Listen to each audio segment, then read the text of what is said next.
What's going on? Thank you for watching day number 3 of my Tackle Warehouse Invitational tournament at Lake of the Ozarks. This was a special day. This is my first time ever making the cut, fishing the final day in my rookie year. It was a really cool experience. I got to sit there, blast off, sit next to David Walker and Jared Littner talking. Man, it really takes the pressure off when you're sitting there. You're knowing you're gonna get a check. It's all about going and fishing. And man, it's what I've dreamed of since I can remember, wanting to be a tournament bass fisherman. It was a really cool experience sitting there with all your heroes. But anyway, little recap. After day 2, I was sitting in 37th, and I blasted off in 37th here.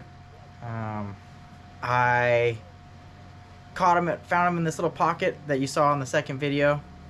Didn't really have too much to go off of, so I wanted to expand and figured there'd be more fish rolling up into that same zone. So I didn't really have a plan. I just wanted to go fish, and I decided that I was only gonna fish where I got 3+ pound bites. And yeah, that's what I did.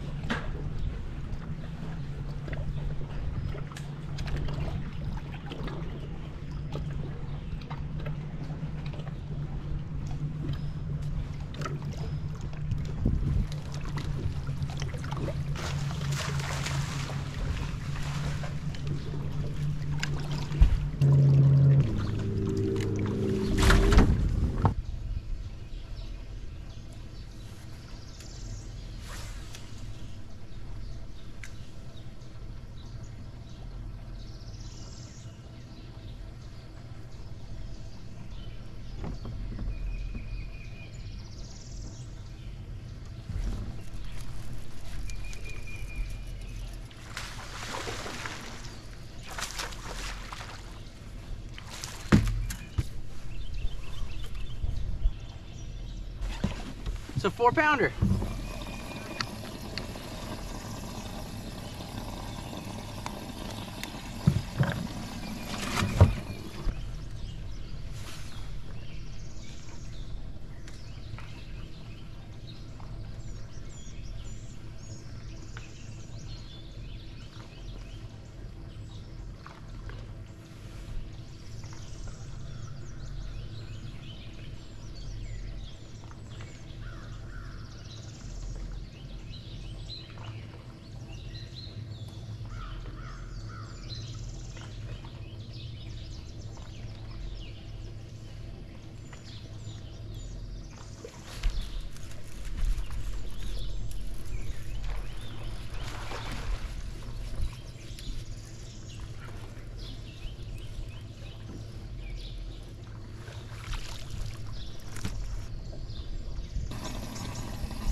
So, after I lost that fish, that was it's hard to tell in that video, but that was the biggest bite I had got the whole week, and I lost it. I skipped up over a cable, broke it off. You saw that. But I wanted to take a second to, I guess, go into the mental side of fishing a little bit, because yeah, that hurt, and I thought about it at multiple points in the day, like, man, I could have really used that fish. But there's something when fishing free and not having all this pressure and all this stuff weighing on your shoulders. I knew I was getting a check. I'm in the final day, you know. It was just a fish loss, and I was able to brush it off. And it was really interesting. If I would have lost that fish on day 1 or day 2, oh man, it would have hurt so much worse. I would have dwelled on it. It might have affected some decision making throughout the day. Wouldn't have been able to let it go as easily. So it's funny watching this and editing this and reflecting on this. It makes you think, when you're out there on any given day, it's yeah, you make better decisions when you can let go of mistakes. So yeah, and here's another one coming up right here.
I'd like to throw in a little side note right here.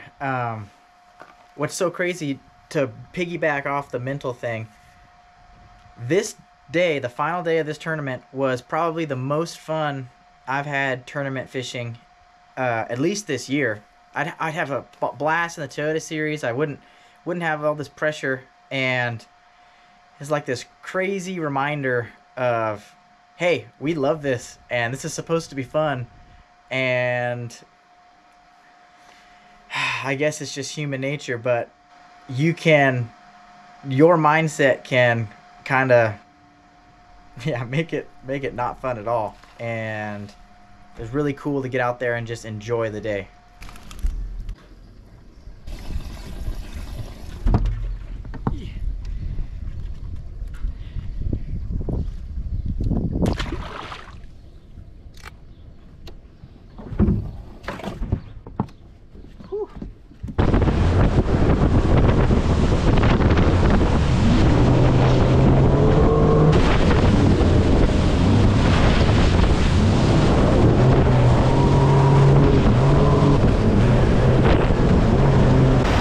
Thing I wanted to add that's unique about these invitationals is you're by yourself. You're filming your day, but being by yourself, it's you have to have some discipline to not fight those thoughts that come in. And it's a lot, what I've realized and what I've learned, it's a lot harder for me to not let my my mind wander and let bad thoughts come in when I don't have someone else in the boat, and I'm not trying to, I guess it's a pride thing, I'm trying to be tough for my co-angler or whatever. But it's a lot easier to let bad thoughts slip in when you're by yourself. So that's another thing I've learned this year, to try to combat that.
first off, I would like to start by saying I do not condone driving that fast in rough water at all. That was a big mistake on my part.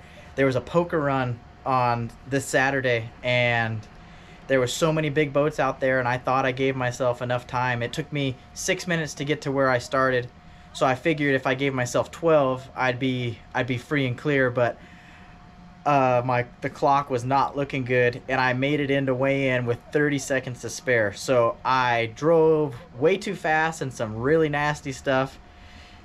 I feel like I lost years off my life for the amount of stress that I went through in that run, but it was crazy. I do not recommend doing that. So lesson is, give yourself plenty of time. But today was awesome. I ended up weighing 16:10. I jumped from 37th to 14th. You know what? I'm really happy with how it ended up. Yeah, I got nothing but good things to take away from this. I learned more in these 3 days, especially after some bad tournaments. You dwell on the bad things, and it's hard to really pull everything together of what you've learned. But I learned a lot about myself, and I learned a lot about just the decisions I make and how I act under pressure. And I was able to reflect a lot, because doing well in this tournament, went from 87th on day one to 14th. That was a huge comeback, and I'm really proud of that. Was able to have fun and like truly enjoy fishing that final day. It you know, tournament fishing can be really stressful, and you can make it worse with your mindset and putting extra pressure on yourself. But I'm really glad how it turned out. I wanted to give a huge shout out to everyone for watching. Thank you. I hope you like this series. I'm going to start doing them for the rest of my tournaments this year. If you could, yeah, share it. I'm going to keep pumping these out. Thank you for watching, and I'll see you next one. Man, well, great tournament this week. Anybody back in California you want to give a shout out to on the live show? Yeah, I want to thank all my sponsors: Turf Distributors, Anglers Marine, T-Moss Grading and Paving, Advanced Plumbing, Optimum Baits, Phoenix Rods, Johnny Rat, all my other sponsors, my family, my wife. We're gonna have a baby like in the next week, so thank you very much. I'm excited to get home. I have my family, and yeah, just blessed to be here. Love it, man. Love it. Good job. Life is good. Good job, Jordan.